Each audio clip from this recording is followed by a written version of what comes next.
So this is Yareli Prime, the newest addition to Primes in Warframe, and whether you're a long-time Yareli enthusiast or maybe you're a newcomer to her, here's how you can go about getting your hands on Yareli Prime and how I went and modded her with 6 form. Also, I've got a new player build thrown in as well, just for good measure. Now, by the way, I do have a full Yareli Prime access to give away to unlucky viewers, so do me a favour, hit the like button, let me know in the comment section below what you're looking forward to the most with TennoCon this year, and let me know what your in-game name is in Warframe and what system you play Warframe on, whether it's PC, PS5 and so on, and I will pick one lucky winner in a few days. Now, Yareli Prime comes with more shields, higher energy pool and a faster sprint speed. She also, if you pick up the cosmetic pack, comes with a Merlina Prime Sayadana, the Thalassa Prime Ephemera, but her Prime access also comes with the long-awaited, and it's about bloody time, Daiku Prime, and of course her signature, which is the Compressor Prime Pistol, both enhanced with better stats. Now, Yareli is one of those Warframes that did get a bad rep when she was first released, and it kind of stuck, right? It never went away, even after several changes and the introduction of that loyal Merlina augment, which for me completely changed her up because I no longer had to use the K drive. Right now, she is an incredibly versatile Warframe. She's tanky, she can deal damage, she can crowd control, and she's a really good weapons platform as well. Now, I think it's been about a year since I've covered Yareli, so I'm going to quickly go over her abilities, so if you already know this stuff, then you can skip past using the chapters below the video.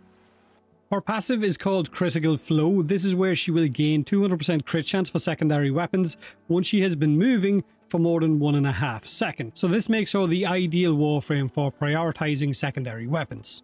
Her first ability is called Sea Snares. This is where Yareli will launch homing water globules that immobilize enemies into the air, deal cold damage over time, and apply 200% damage vulnerability onto those enemies as well.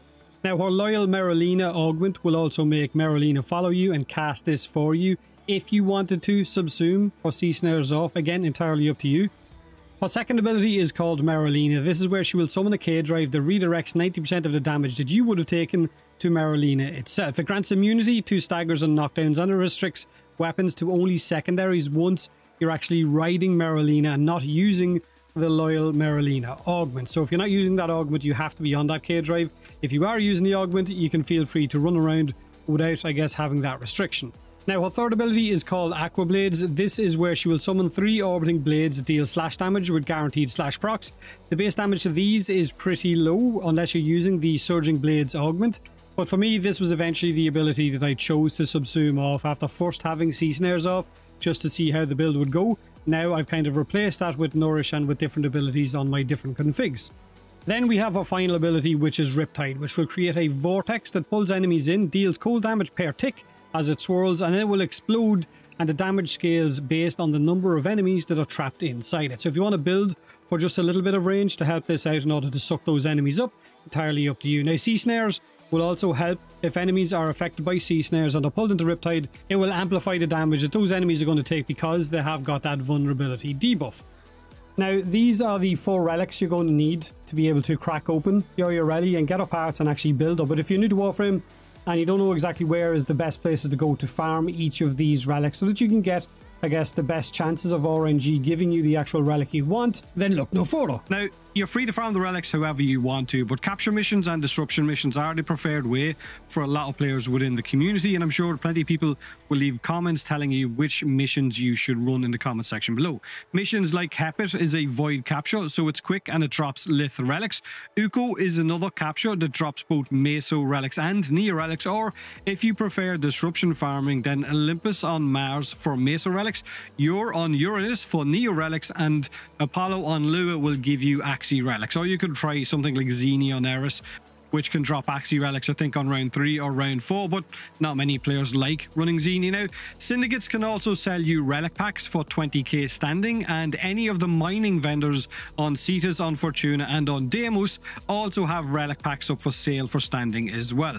There is also Teshin, who will sell you relic packs for Steel Essence. So you have a lot of ways to get the relics that you need. Now, if you're new enough to Warframe and maybe you've just picked up Yareli Prime with her Prime access and you're trying to figure out how to mod her, but you don't have any of the Prime mods or any of the Archon mods, then you would go for something basically pretty much well balanced so that you have a decent amount of duration, efficiency, range, and strength, and just use whatever other mods you have to amplify those stats until you get, I guess, the Prime mods and Archon mods and everything else that comes with the builds that you will see end game players using. Now, this is pretty much what I've settled on with my Yareli Prime. I have put 6 Forma on her. You don't need to do that. I really enjoy Yareli, which is why I've gone that much.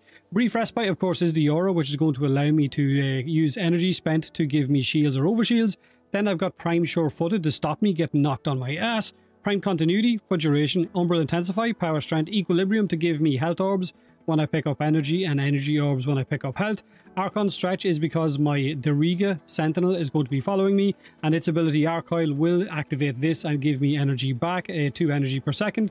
Then Loyal Marolina is her augment, which means I'm not going to have to actually mount Marolina, and Marolina is still going to follow me and cast Sea Snares to nearby enemies every 2 seconds. It's also going to allow me to keep that 90% damage reduction once she is active. Then I've also got Primed Redirection, but you can use any mod you want to here. This is a personal preference one. If you want to go down the road of using one that will help you with shield gating, then do that. Then I've got Blind Rage for negative efficiency but bonus power strength. Then I've got Adaptation to give me a damage resistances that stack up once enemies attack me as well. Then for Arcanes, I've gone for Molt Augmented, which is going to give me ability strength, and Arcane Velocity, which is going to increase my pistol fire rate whenever I get a critical chance, which is a lot because her passive is basically sidearms gain 200% crit chance when she has been moving for 1.5 seconds. So with Yareli, I'm going to be running around using my sidearm for the majority of the time.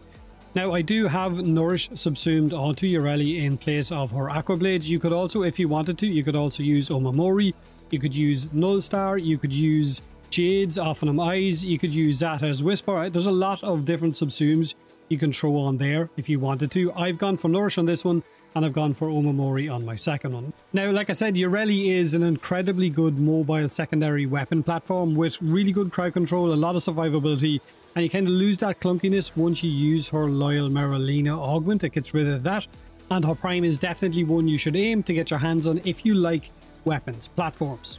Now, you can expect a video for the Daiku Prime tomorrow and the Compressor Prime either tomorrow or the day after as well, since I do have to put quite a few Forma on those to get them up to scratch. I prioritised Yareli, so that means the weapons will be next. But like I said, I have got a full Yareli Prime access to give away. Again, just let me know in the comment section below what you're looking forward to the most with TennoCon this year. Also, let me know what you think of Yareli Prime, and have a great day, have a great week, and as always, thanks for watching.